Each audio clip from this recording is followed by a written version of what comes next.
సర్వేపల్లి నియోజకవర్గంలోని తోటపల్లి గూడూరులో పింఛన్ల పంపిణీ సందర్భంగా సర్వేపల్లి శాసనసభ్యులు సోమిరెడ్డి చంద్రమోహన్ రెడ్డి తోటపల్లి గూడూరులో ఎన్టీఆర్ భరోసా పింఛన్ల పంపిణీ చేశాం. ఈ పంచాయతీలో 375 మంది నెలకి 15.87 లక్షల పింఛన్లు పంపిణీ చేస్తున్నాం. ఏడాదికి 1.90 కోట్లు అందిస్తున్నాం. రాష్ట్ర వ్యాప్తంగా ప్రతి నెల 27,000 కోట్లు, ఏడాదికి 32,000 కోట్ల పింఛన్లు పంపిణీ జరుగుతుంది.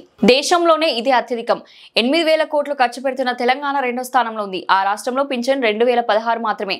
పెద్ద రాష్ట్రమైన మహారాష్ట్ర 1000 వంతున అందజేస్తూ ఏడాదికి 3,841 కోట్లు మాత్రమే ఖర్చు పెడుతుంది. తమిళనాడులో 1000, గుజరాత్ లో 750 చొప్పున పింఛన్ అందిస్తున్నారు. గుజరాత్ పింఛన్ల బడ్జెట్ 1,352 కోట్లు మాత్రమే. గుజరాత్ తో పోలిస్తే ఏపీ ఏడాదికి 31,000 కోట్లు అధికంగా పింఛన్ అందిస్తున్నాం. కర్ణాటకలో పింఛన్ 600, ఏడాది బడ్జెట్ 3,780 కోట్లు. బీహార్ లో నెలకి 400 చొప్పున పింఛన్ ఇస్తుండగా ఏడాదికి 4,365 కోట్లు ఖర్చు. ఏపీలో 67 లక్షలు, 71 మందికి ప్రతి నెల పింఛన్ పంపిణీ జరుగుతుంది. వృద్ధులు, వితంతువులకు ఏడాదికి 48,000, దివ్యాంగులకు 72,000 పింఛన్ అందుతుంది. దేశంలో నెక్స్ట్ హైయెస్ట్ అమౌంట్ తెలంగాణ 8,000 చిల్లర కోట్లు ఖర్చు పెడుతుంది. మనం 32,000 చిల్లర కోట్లు ఖర్చు పెడితే సంవత్సరానికి తెలంగాణ 2,016 రూపాయలు ఇచ్చి 8,000 చిల్లర. ఇక మహారాష్ట్ర అన్నీ తీసుకోండి, ఇక్కడ రాసేనే. ఫర్ ఎగ్జాంపుల్ మహారాష్ట్ర అంత పెద్ద రాష్ట్రం 1,000 రూపాయలు నెలకి ఇచ్చి సంవత్సరానికి 3,841 కోటి. మనం నెలకి 2,700 చిల్లర కోట్లు. తమిళనాడు 1,000 రూపాయలు ఇస్తుంది. గుజరాత్ 750 రూపాయలు ఇస్తుంది. సంవత్సరానికి 1,352 కోట్లు. 1,352 కోట్లు ఎక్కడ, 32,143 ఎక్కడ? అంటే వాళ్ళు గుజరాత్ 1,300 అంటే 31,000 కోట్లు ఎక్స్ట్రా ఇస్తున్నాం సంవత్సరానికి. 31,000 కోట్లు. కర్ణాటక నెలకు 600, సంవత్సరానికి 3,780. బీహార్ నెలకు 400, 4,365 రూపాయలు. మనం 32,143 కోట్లు ఖర్చు పెడుతున్నాం. 67,71,000 మందికి 67,71,000 మందికి పింఛన్లు ఇస్తున్నాం. అది పరిస్థితి.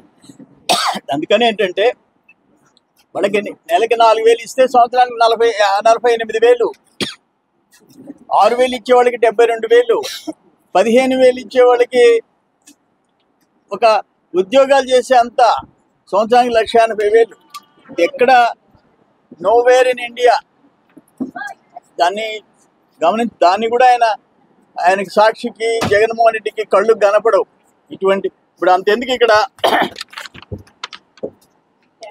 అన్నదాత సుఖీభవ 74,80,000, తల్లికి వందనం 294 మంది స్టూడెంట్స్కి 38,22,000 ఈ ఊర్లో చేస్తున్నాం. ఒక్క ఈ గ్రామానికి దాదాపు 3.5 కోటి సంవత్సరానికి ఇస్తున్నాం. 3.5 కోటి అని వెల్ఫేర్ ప్రోగ్రామ్స్ అంటే తెలుగుదేశం ప్రభుత్వం ఎన్టీ రామారావు గారి టైం నుంచి అది అయిపోయింది. ఓకే, నేనేమంటానంటే ఇప్పుడు మేము బీసీ, ఎస్టీ, ఎస్సీ కాలనీలంతా తిరిగా. మధ్యలో ఒక పెద్ద ఆమె గుడిసె తాటాకులు వేసుకొని ఉంది. ఆమెను అడిగితే, అయ్యా నాది బేస్మెంట్ కట్టేసి వదిలేశారు అన్నది. పేరు ఏటగిరి కోణమ్మ, గిరిజన మహిళ. వాళ్ళ గవర్నమెంట్లో వైసీపీ నాయకుడు బేస్మెంటు కింద 1.5-2 అడుగులు నేల మట్టం, 15,000, 20,000 ఖర్చు పెట్టలే. 70,000 ఈ అమ్మాయి ఈ తల్లి అకౌంట్లో పడ్డాయి. బ్యాంక్ అకౌంట్ జాయింట్ అకౌంట్ చేసేసి ట్రాన్స్ఫర్ చేసుకున్నాడు. 70,000 ఆడ మ్యాక్సిమం 15,000, లేదంటే 20,000. అంటే ఒక గిరిజనులు వాళ్ళేం బతకబడలే. బేస్మెంట్లో నువ్వు 70,000 తీసేస్తే జగన్మోహన్ రెడ్డి 2,30,000 ఉన్న తెలుగుదేశం టైంలో ఉన్న ఇళ్ళది 1,80,000 చేసావు. దీంట్లో 1,80,000లో వీళ్ళు ఇంచుమించు 60,000, 70,000, 80,000 తినేస్తున్నారు. 1,00,000 రూపాయలకి ఇల్లు కట్టుకొని బతకబడలేదా ఇప్పుడు ఉండే రేట్లకి? ఇది నేనేమన్నాను, ఒక్క గిరిజన మహిళకి అన్యాయం చేసినప్పుడు ఏం చేస్తున్నారు గ్రామంలో పెద్దలు, అధికారులు ఏం చేస్తున్నారు?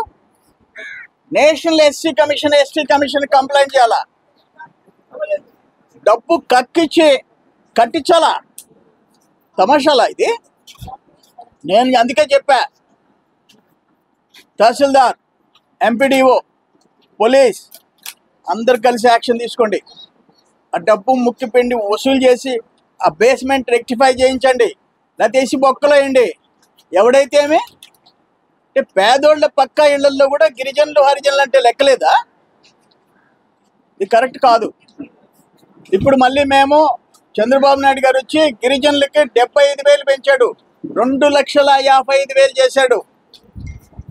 హరిజనులకి 2,30,000 చేశాడు, బీసీలకి 2,30,000 చేశాడు. అండ్ జగన్మోహన్ రెడ్డి నా ఎస్సీ, నా ఎస్టీ, నా బీసీ వంకాయ్ వాళ్ళ కొంపలు ముంచింది జగన్మోహన్ రెడ్డి. అందుకని నిన్న ఒరిగొండకి ఆ క్వాలిటీ టెస్టింగ్కి ఒక బ్యాచ్ వచ్చింది, పంపించారు గవర్నమెంట్. వాళ్ళు చెప్పారంట ఆ గిరిజనుల థర్డ్ ఆప్షన్ 3లో ఆ ఇళ్ళు ఆ బేస్మెంట్ ఒక్కటి కూడా పనికిరాదని చెప్పారంట, బేస్మెంట్ ఒక్కటి కూడా. అందుకని నేను ఒకటే చెప్తుండా, ఎక్కడైనా సరే బేస్మెంట్లు పనికిరాని ఉంటే తీసుకొని వచ్చి గొంతు మీద కత్తి పెట్టి తీసుకొని వచ్చి వాళ్ళ చేత కట్టించి వదిలిపెట్టండి. ఎవరి తాత సొత్తు కాదు ఇది.